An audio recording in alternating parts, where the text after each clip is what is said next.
Alors bonjour, je pense qu'on est en direct. Bienvenue à tout le monde qui nous rejoint par Facebook, dans le Facebook Live. Vous êtes ici à la formation Faites la traduction neuronale, votre allié de Magistrade, et nous allons faire un bref extrait pour donner à tout le monde l'occasion de voir comment on peut intégrer la traduction automatique neuronale à même son flux de travail comme traducteur et quelles sont les bonnes pratiques. Donc, on peut penser que, bon, la TAN, c'est la TAN. Quand on traduit par traduction neuronale, on reçoit une rentrée, puis il faut faire de la post-édition. Mais en fait, c'est un peu plus complexe que ça et je trouve qu'il vaut la peine de s'y attarder. En fait, il y a trois manières différentes de travailler avec cette rentrée-là. On peut travailler en pré-traduction, donc pré-traduire carrément un fichier ou une série de fichiers. On peut travailler en insertion, c'est-à-dire qu'au fur et à mesure de notre projet, on va recevoir la traduction neuronale dans le segment qu'on est en train de traduire. Ou encore, on peut choisir dans une mémoire de traduction de recevoir la rentrée neuronale, mais seulement comme suggestion à part, dans la fenêtre à part, donc dans la fenêtre des résultats. Et chaque option a ses avantages et ses inconvénients. Donc, si on pré-traduit un fichier, l'avantage, c'est qu'on peut travailler rapidement. On ne se casse pas trop la tête. On peut prendre un fichier et le faire glisser directement, par exemple, dans DeepL. Il va traduire le fichier au complet. On va avoir un premier jet. On peut aussi pré-traduire un fichier, bien sûr, dans n'importe quelle mémoire de traduction. Et donc, c'est une solution très simple, très rapide. Mais il y a certains inconvénients. Si on regarde maintenant l'insertion, c'est dire qu'à chaque nouveau segment, on va faire entrer la rentrée neuronale. Mais à ce moment-là, on peut aussi choisir de faire entrer plutôt les résultats de notre mémoire de traduction, si on préfère. Puis à ce moment-là, on peut généralement traduire à partir de quel seuil, de quel pourcentage de correspondance on préfère avoir la rentrée de notre mémoire de traduction versus la rentrée neuronale. Donc ça, on peut le définir. Et le grand avantage, c'est qu'on a l'apport de notre mémoire de traduction. Parce que si on pré-traduit un fichier, si au début du document, on traduit quelque chose d'une manière, plus tard dans le document, on revient au même segment qui revient plus tard dans le document, on va quand même avoir la rentrée neuronale plutôt que le résultat à partir de comment on a traduit la première occurrence. Pourquoi? Parce qu'on a pré-traduit le fichier.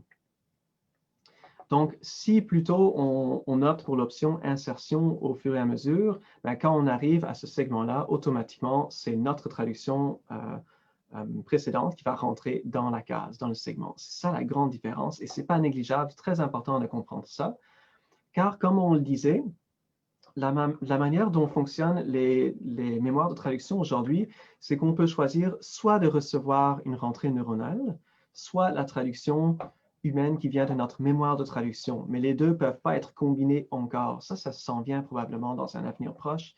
Mais pour le moment, à partir d'un certain seuil de correspondance, on va avoir la mémoire qui va embarquer plutôt que la rentrée neuronale.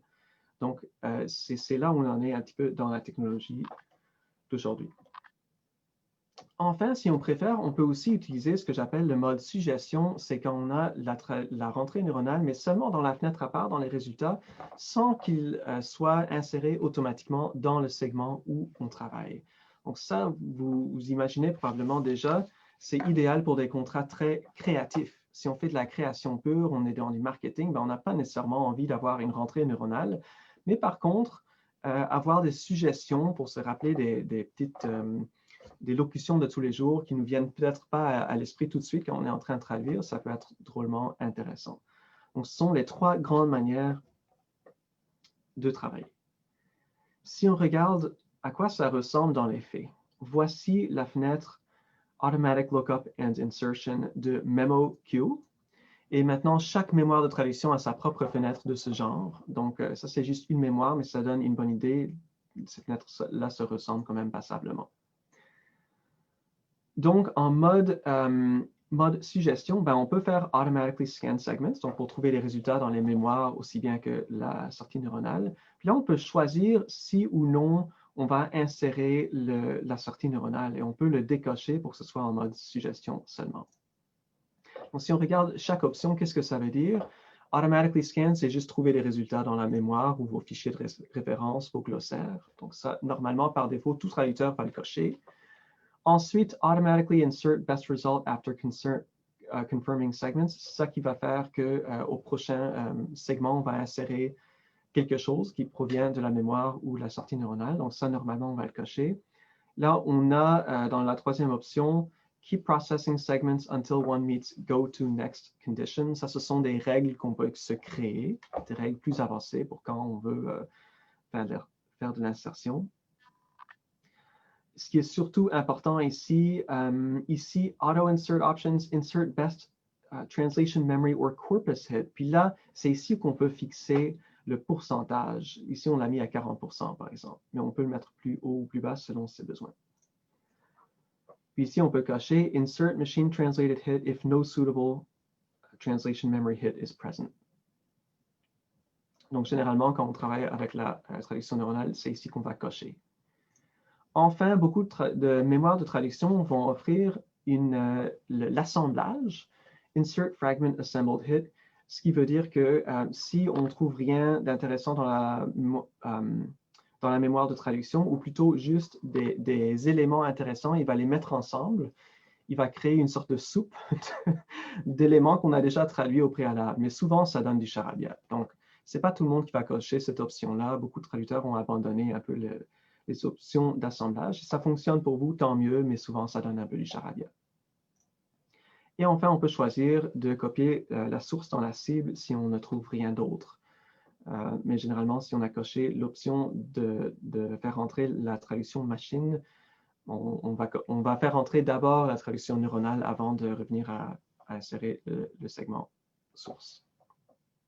Donc, voici un petit peu à quoi ressemblent les différentes options dans une mémoire. Est-ce que ça va jusqu'ici? Est-ce que c'est clair pour tout le monde? Ce sont les trois manières de travailler. Plus tard, on va faire des études de cas. Je vais vous dire, voici une situation. Dites-moi, devrait-on utiliser le mode suggestion ou devrait-on faire une pré-traduction de fichier carrément ou faire l'insertion automatique à chaque segment? Dites-moi qu'est-ce qui fonctionnerait le mieux, puis on va faire des études pour voir qu'est-ce qui est l'option la plus pertinente. Ça peut faire une grosse différence selon le mandat qu'on nous confie. Voici quelque chose, un écho que j'ai entendu d'une agence pour qui je faisais une formation. Ils m'ont dit, on passait tellement de temps à réviser la sortie neuronale que finalement, on a fini par abandonner et on est revenu à la traduction humaine. Et ça, je comprends. Selon la nature des textes qu'on traduit, ça se peut. Ça se peut aussi qu'on ait des résultats formidables. Ça dépend vraiment des besoins. Moi, je ne suis pas pour ou contre la TAN. Je suis simplement ici pour vous donner les meilleures pratiques selon mon expérience, puis toutes les personnes, toutes les agences avec qui j'ai travaillé. Mais quand j'entends ça, ce commentaire-là, qu'on a fini par abandonner parce qu'on passait beaucoup de temps sur le peaufinage, ben, ma réponse, c'est généralement de peut-être penser autrement. Parce que quand on se fait imposer une première traduction, un premier jet, ben, on a parfois un peu cette impression, je reviens toujours à mes premiers amours. Moi, j'adore le film Terminator, alors j'aime faire des métaphores et des clins d'œil. Mais c'est un peu cette attitude, on se fait imposer un premier jet qu'on n'aime pas parfois. Mais je vous invite à regarder l'autre face, l'envers du médaille, et de regarder un peu le bon Terminator, le Arnold, notre bon vieux Arnold, ou encore de penser à cette image un peu, la machine qui peut vous apporter une suggestion, mais sans vous imposer quoi que ce soit. Et donc, ma suggestion pour quelqu'un qui me dit « on passait tellement de temps à fignoler que ça ne valait pas la peine », essayez le mode suggestion. Arrêtez donc de pré-traduire votre fichier ou même de faire une rentrée neuronale. Mettez ça simplement en mode suggestion parce que vous êtes en train de traduire au clavier ou bien par dictée. Vous allez pouvoir vous rappeler plus facilement de toutes sortes de co-occurrents, de vous rappeler de locutions de tous les jours qui nous viennent juste pas à l'esprit là pendant qu'on est en train de traduire. Je ne sais pas pour vous, mais moi, tous les jours, il m'arrive de traduire des segments où je me dis, je traduis ça tout le temps, mais la réponse, la solution ne me vient pas en tête juste maintenant. Alors, qu'est-ce que je fais après quelques instants? Je vais aller voir dans Traduit ou une autre source pour voir est-ce que je peux to jog my memory, est-ce que je peux me rappeler comment on traduit cet élément très banal? Et après avoir consulté beaucoup de traducteurs, c'est l'écho que j'ai eu aussi. La plupart des traducteurs se servent des concordanciers bilingues, pas pour trouver une super solution, mais pour des raisons phraséologiques. C'est que finalement, on ne se rappelle pas juste là de comment on traduit tel terme ou telle expression. Puis c'est très utile de voir un petit peu, pas nécessairement les termes difficiles, mais les choses toutes simples qu'on voit tous les jours. On ne se rappelle pas juste là des traductions possibles et pertinentes. D'ailleurs, chapeau à tous les interprètes, puis toutes les personnes ici présentes qui font de l'interprétation, parce que de savoir trouver une traduction pertinente à l'instant même, sans délai, c'est extraordinaire comme capacité. Je ne sais pas comment font les interprètes. Personnellement, je suis plutôt lent, j'ai besoin de réfléchir. Et après avoir vraiment consulté ma matière grise, ben, je dois parfois encore aller voir ailleurs comment on traduit des choses de tous les jours. Puis quand je vois ces traductions-là, je me dis, ben oui, bien sûr, c'est comme ça, Joachim, qu'on traduit telle chose, mais ça ne me vient pas dans l'instant où parfois mon cerveau est fatigué après plusieurs heures de traduction. Et c'est beaucoup de traducteurs m'ont confirmé qu'eux aussi, ils utilisent les concordanciers et leurs documents de référence pour des raisons phraséologiques principalement. Ce n'est pas nécessairement pour des raisons terminologiques, c'est pour trouver des groupes de mots qui vont ensemble. Donc, à ce moment-là, si vous trouvez que vous passez beaucoup de temps à peaufiner, tentez le mode suggestion. Ça va au moins vous faire gagner du temps lors du premier jet, puis c'est vous qui gardez le contrôle de l'outil. Donc, vous n'aurez plus ce sentiment de vous faire imposer quelque chose. Cela dit, on peut aussi voir l'insertion d'une autre manière. J'ai écrit d'ailleurs un article que j'ai publié dans LinkedIn récemment pour parler de ma vision un peu, comment je trouve la traduction automatique neuronale, comment je peux l'utiliser comme allié. Et je racontais que on peut voir ça comme une manière de gagner du temps sur les parties faciles à traduire pour nous laisser davantage de temps pour traiter les défis créatifs, les défis de traduction intéressants. C'est un peu la meilleure chose à laquelle on peut s'attendre avec la TAN. Puis ce n'est pas la première fois qu'on est dans cette situation parce qu'au moment où les mémoires de traduction commençaient à être utilisées, aussitôt que les années 90, certains traducteurs étaient très réfractaires, même beaucoup de traducteurs étaient réfractaires. Ils disaient que c'était la fin de la traduction, c'est désagréable de se faire imposer un outil et tout ça. Mais aujourd'hui, qui travaillerait sans mémoire de traduction? En fait, ce que fait une mémoire de traduction, ça nous permet d'automatiser certaines choses, de passer moins de temps à chercher les termes dans nos glossaires. Et comme ça, on a plus de temps pour traiter les défis créatifs et intéressants qui rendent la traduction aussi passionnante. Et à mon avis, c'est ce que la traduction neuronale va permettre de faire aussi, et c'est actuellement le cas de plus en plus. Les petits bouts de phrases très simples, les petites expressions de tous les jours auxquelles on ne pense pas à l'instant même, ben, la traduction neuronale va être utile pour ces parties-là, mais ça n'enlève pas tous les défis créatifs de la traduction et tous les défis aussi pour lier les phrases entre elles et rendre un beau texte. Donc, je suis entièrement d'accord que ça prend beaucoup de temps de fignoler pour avoir un beau texte et de penser que la TAN va nous apporter des gains, par exemple, de 40% ou 50%, pour moi, c'est dérisoire. Ça ne fait pas gagner 40% jamais dans mon expérience, mais c'est suffisamment performant pour assurer un certain gain la plupart du temps. Le pourcentage, à mon avis, sur la base de toute mon expérience dans tous mes projets pour tous mes clients, moi, je parlerai d'entre 15 et 20%. Personnellement, c'est mon expérience à moi. Si je tiens aussi compte de tout le temps que ça prend pour réviser, pour avoir un vrai texte, entre guillemets, qui se lit bien, qui est un texte de la même qualité qu'un texte traduit par une. Puis je serais curieux de savoir qu'est-ce que vous en pensez. Est-ce que vous trouvez que les gains sont supérieurs à 15 à 20%? Est-ce que vous trouvez qu'ils sont inférieurs? Mais moi, je commence vraiment dans la post-édition, alors je suis pas capable de me faire encore une opinion, mais ce que je remarque, c'est avec les agences, on me donne des versions post-éditées et je trouve ça plus long parce que je n'ai plus accès à leur lexique. Alors, je suis obligée d'aller vérifier leur terminologie dans leur version, dans leur segment 100%, là, qui est correct, mais je passe un temps fou là, pour l'instant. Là. Puis là, je commence à comprendre pourquoi, là, ce que tu nous as expliqué. Là. Alors, moi, au contraire, je perds du temps et j'ai des tarifs qui sont coupés de moitié. Là. On m'offre des tarifs. Alors, on a un gain de 20 mais on ampute nos tarifs de 50 Donc, là, il y a quelque chose qui ne va pas là, sur le marché, pour moi en tout cas. Alors là, on embarque dans un autre sujet qui est la tarification. Je ne m'attendais pas à parler de ça à ce moment-ci de la présentation, mais on peut en parler parce que c'est un enjeu important. Puis pour ceux qui vont voir la présentation dans Facebook, je pense que ça vaut la peine d'en parler. Il faut en parler, hein. C'est notre profession, puis c'est l'avenir de la profession qui est en jeu. Ce que moi je propose comme démarche, et ce que j'ai fait dans plusieurs cas, qui a été très bien reçu, c'est si une agence vous envoie une pré-traduction et propose un certain tarif, ben, vous faites une contre-proposition sur la base de votre expérience et vous dites, moi dans mon expérience, par exemple, pour ce texte-là, je m'attends à avoir des gains de 20%. Donc voici le tarif que moi j'offre. Ah, ça, c'est intéressant. Maintenant, OK. c'est quelque chose que j'ai fait et chaque fois que je l'ai fait, ça a été très bien accueilli parce qu'il y a eu une reconnaissance de la part de l'agence qu'un texte peut avoir un certain niveau, disons un certain niveau d'utilité pour la traduction neuronale et ça dépend aussi du texte, la nature du texte. S'il y a un petit peu d'éléments de marketing ou des jeux de mots, ça aide encore mieux à justifier la chose. Mais personnellement, je le dis très honnêtement que dans mon expérience en général, pour un texte d'ordre général non spécialisé, on parle de gains d'autour de 15-20%. C'est mon expérience à moi, c'est l'expérience de la plupart de mes collègues aussi. Et donc, je ne dis pas voici ma contre-proposition, mais je dis simplement voici mon tarif. Voici le tarif que Je je pense propose. que, là, je t'écoute parler, l'agence a intérêt à accepter ce genre de contre-proposition-là parce que après ça, si là, ça coûte moins cher en frais de révision aussi parce qu'ils ont toujours leur réviseur attitré.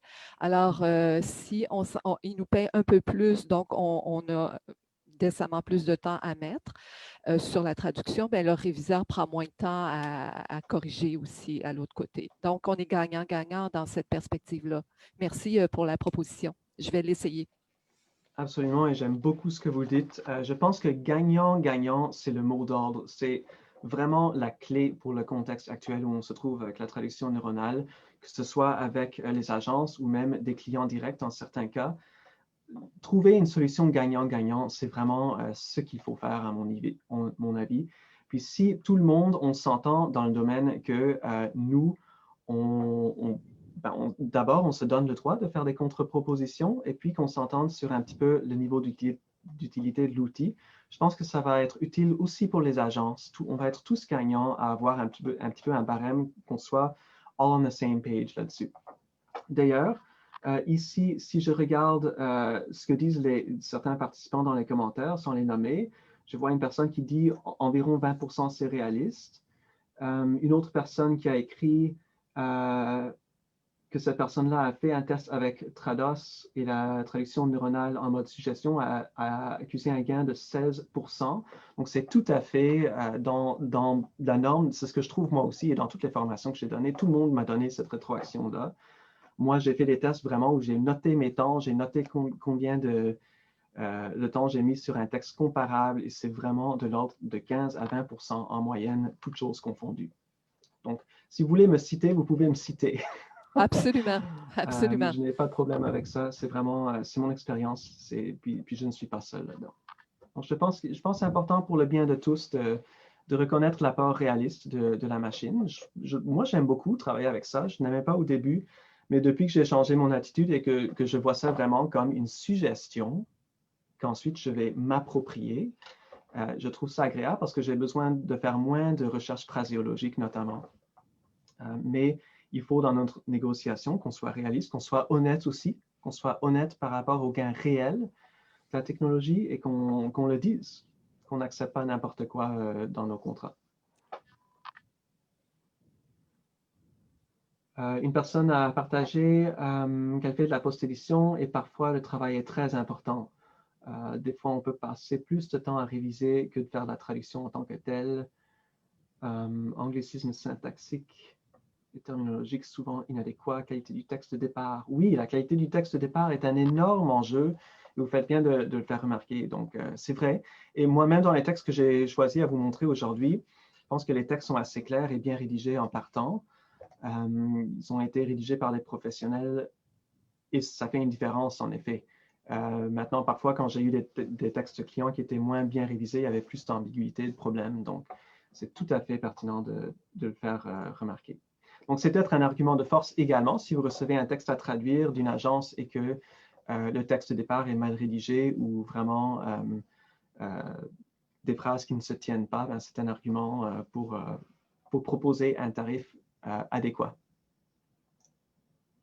Donc, merci d'avoir soulevé tout ça. Je ne pensais pas y penser pendant l'événement live, mais je pense que c'est important de le faire. Je suis content finalement que vous l'ayez soulevé.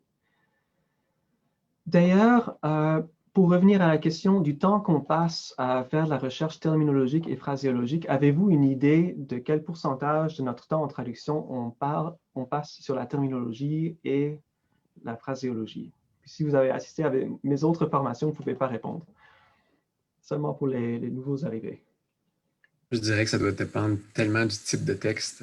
Si c'est un texte technique ou si c'est un texte scientifique, évidemment, le temps passé en terminologie va être beaucoup plus grand que sur un texte général. En effet, vous avez tout à fait raison. Une personne écrit dans le chat 30 à 40%. Alors, selon Terminotix, qui est quand même une autorité en la matière, on parle d'autour de 35%.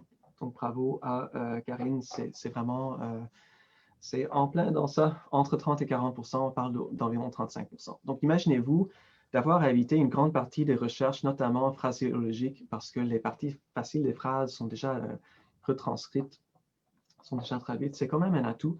C'est pour ça que je recommande vraiment à tout le monde d'essayer la traduction neuronale, surtout en mode suggestion, juste pour l'apport des petits bouts de phrases. Puis vous voyez que même une agence majeure bien connue au Québec m'a confirmé récemment qu'ils sont passés à la traduction automatique neuronale. Et la raison n'était pas qu'on a un super texte de départ. La raison est simplement que tous les petits bouts de phrases qui reviennent tous les jours, ça prend du temps d'aller rechercher tout ça quand on est traducteur et on est humain, on n'est pas des machines.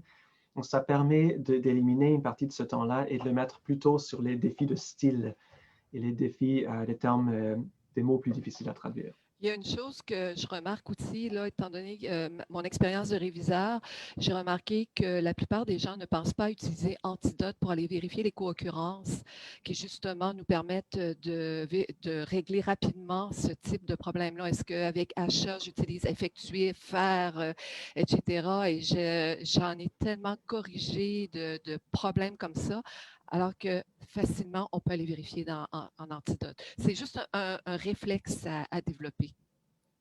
Oui, merci beaucoup. Tout à fait. Puis je pense qu'avec le temps, de plus en plus, les différents outils vont commencer à s'intégrer. À un moment donné, ça va arriver.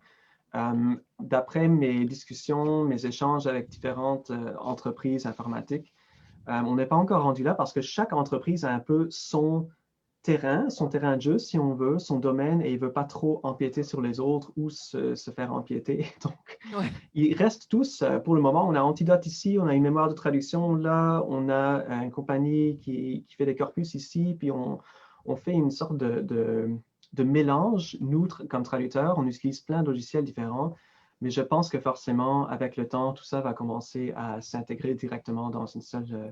Antidote est intégré dans beaucoup de choses, par exemple dans SDL, ça, c'est vrai, avec oui. justement dans Traduit aussi. Alors, je ne sais pas s'il est dans MemoQ là, et d'autres, mais alors c'est pour ça que ça me surprenait de voir ceux qui travaillaient avec SDL, là, les traducteurs que je révisais, n'avaient pas le réflexe d'aller vérifier, alors que c'était facilement accessible à partir de SDL. Oui, merci beaucoup de l'avoir mentionné. Donc, en effet, des fois, on oublie qu'on a toutes sortes d'intégrations possibles, notamment par les modules dans Trados. Merci beaucoup. Avez-vous d'autres questions ou commentaires sur cette petite topo portant sur les trois grandes approches et le flux de travail? Ça va? Parfait. Ben, merci beaucoup de votre attention. Puis, pour tous ceux et celles dans Facebook, merci de nous avoir rejoints pour cette brève extrait de la formation Faites de la traduction neuronale votre allié.